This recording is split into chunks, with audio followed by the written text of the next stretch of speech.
বাজে 11টা, আমার ফোনে বাজে 11টা 3, সামনে 11টা বাজিনি। এই কোথায় গেল? এই যে ঘড়িতে 11টা বাজিনি। আর আপাতত রান্না সব আছে। এখানে কি বলে, কি বললো মা জামাইবাবু এটাকে? কাঁকড়ার কি করলাম? কাঁকড়ার পুরপুরি, ক্যাকড়ার পুরপুরি করেছি। ঠিক আছে, জামাইবাবু পছন্দ করে করেছি। আর এমনি সব রেডি আছে, বর ওখানে বসে আছে, জামাইবাবু আসবে, দিয়ে সবাই একসাথে। আমার জামাইবাবু হয়, তোর মেসো হয়। আর মাসি না, এটা মাসি জামাইবাবু হবে না। কি হবে মাসি? এটা মানে আমার দিদির কি হবে, ভগ্নিপদ বলবে আমার বরকে।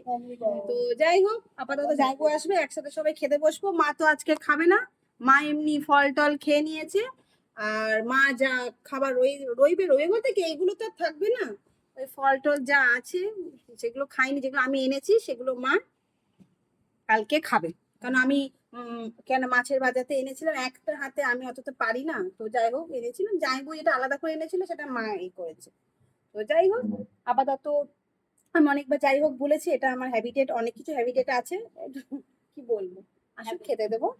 আপাতত রেডি হয়ে বসে আছি, গরম লাগছে। বাড়ি যাবো কি যাবো না জানি না, ও যা বলবে তাই। কোথায় গেল মাথা? ও যা বলবে তাই। ও যদি বলে বাড়ি চলো তো বাড়ি যাবো, আর না বললে না।